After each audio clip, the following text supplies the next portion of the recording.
by popular demand, I've decided to create this video to step you through this type of problem where you're given information about changes in the equipment balance, changes in the accumulated depreciation, and the gain or loss on sale of equipment, and are asked to compute the net cash inflow or net cash outflow related to investing activities. So here's the bottom line. If you knew cash from sales of equipment, and you also knew cash paid for equipment, if you knew those two pieces of information, at least based on this limited set of data, you could solve for net cash flow from investing activities. So those are the two pieces of information we're trying to get. This, whatever turns out here, is what we're going to try to put into this box. So you're given some information about equipment changes and accumulated depreciation changes, as well as the gain on sale. Here's an approach that I think you'll find is very, very helpful. In this case, you already know cash paid for equipment. Okay, so we can already put that piece of information in. We'll put these in as the known pieces of information. So this is known cash paid for equipment. That's 88. Then, if we could figure out this cash from sale of equipment, then we could compute the difference. So we're going to put this as a minus because it's a cash outflow. Okay?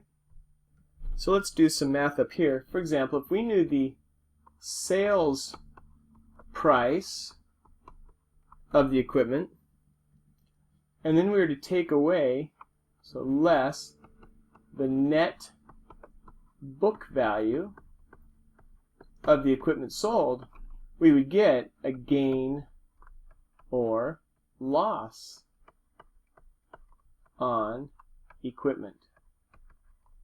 Okay? Now in this case, we already know something. We know the gain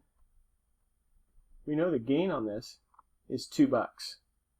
But we don't know the sales price, which if we knew, we could already solve for the problem. And we don't know the net book value of what was sold. Okay? So we've got to figure that out. So I'll create a couple T accounts down here to see if we can figure out the net book value of what was sold.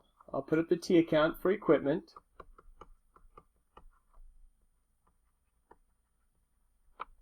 And I'm going to put up a T account for accumulated depreciation. Alright? Now in this case, we do know some of this information. So I'm going to change the color.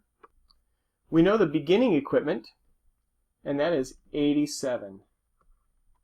We know the ending equipment. We know that's 58. And we know we had cash purchases, which would have to be a debit there, right?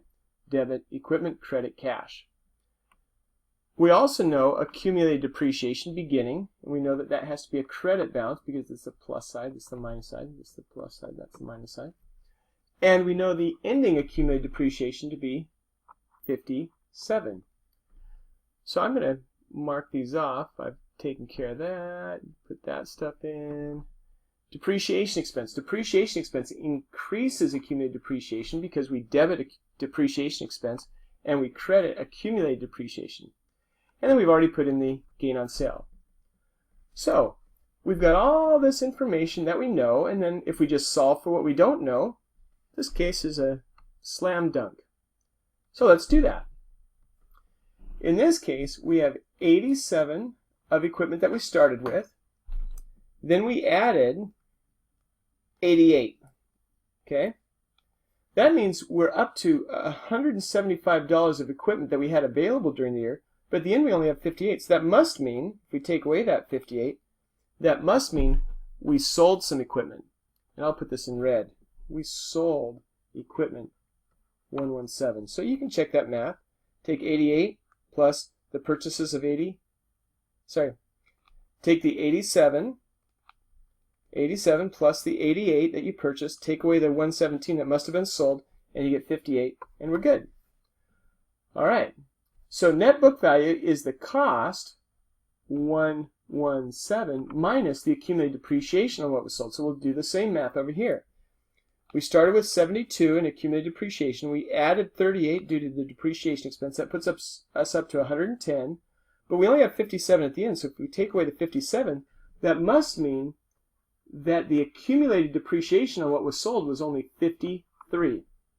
Therefore, if we take the 107 cost of the equipment sold minus the 53 accumulated depreciation, then the net book value on what was sold was 64. So, some sales price minus 64 equals 2. This has to be 66. That's the sales price.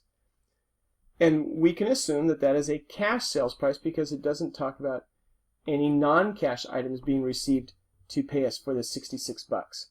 So that's the cash sales price. If the cash sales price, cash coming in, is 66, and the cash paid for equipment, cash going out, is 88, then we must have a net cash outflow of 22. And whammo, that is the correct answer. And I hope you got it. But I hope you see the logic. Don't just try to memorize this. Try to see the logic of what we're doing. If you'll drill down to the logic, accounting gets a heck of a lot easier than trying to memorize quick shortcuts and things that don't really consider that logic. Wish you all the best. Aloha.